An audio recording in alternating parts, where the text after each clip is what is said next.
Hello Internet, I'm Alleycat, and today we will be making a cake from the game that's supposed to clear Elden Ring, Kirby's Forgotten Land. I haven't actually played this game yet, but I heard Elden Ring doesn't even compare, so this cake is about to bang. The first thing we gotta do is measure out our cake flour. Rip the top off the box and pull out what you think is a well-sealed bag of flour, only to find out that the sealed box has a bag that has a giant cut down the middle, and flour is now falling out everywhere. This is such an Alleycat moment. Resort to scooping out the flour from the bag's guts and measure out about 1.5 cups.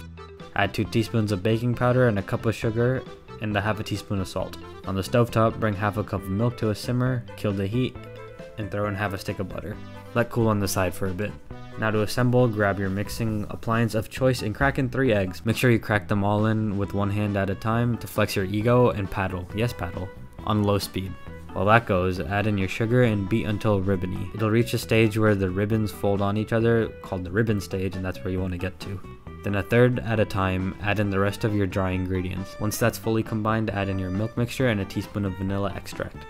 Finish combining that and pour all of that into a buttered tray and make sure to lay down some parchment paper, or in my case, a silk pad seemed to work just fine. Even that out, tap it down, and throw it in a 350-degree oven for about 20 minutes. Once that's out, let it cool, and oh, Kirby's here for the sub ad. He said thanks for subbing.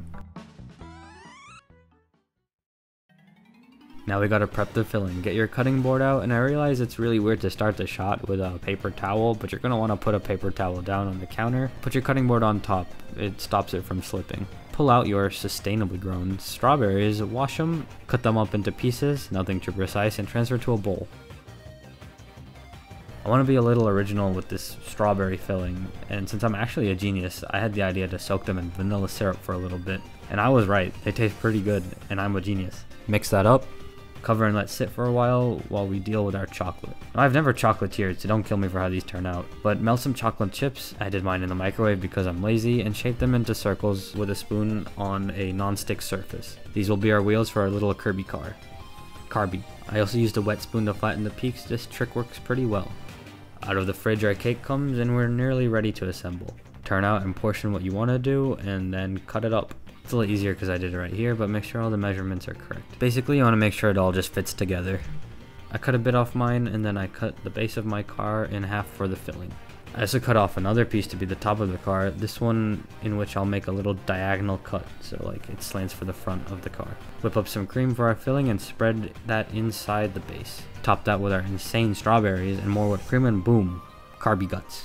Put the top on, add more Kirby cream, and this time make it pink with some vanilla syrup. I don't care that whipped cream isn't frosting, but frosting is low-key gross, and this works well and it's much easier. Like, I don't want whipped up sugar on the outside of my cake, that's just too much. Spread that all around, and we're gonna place our wheels. The stars on the wheels turned out pretty garbage that I tried to make with white chocolate, so I just skipped those, but you could do the same thing with white chocolate.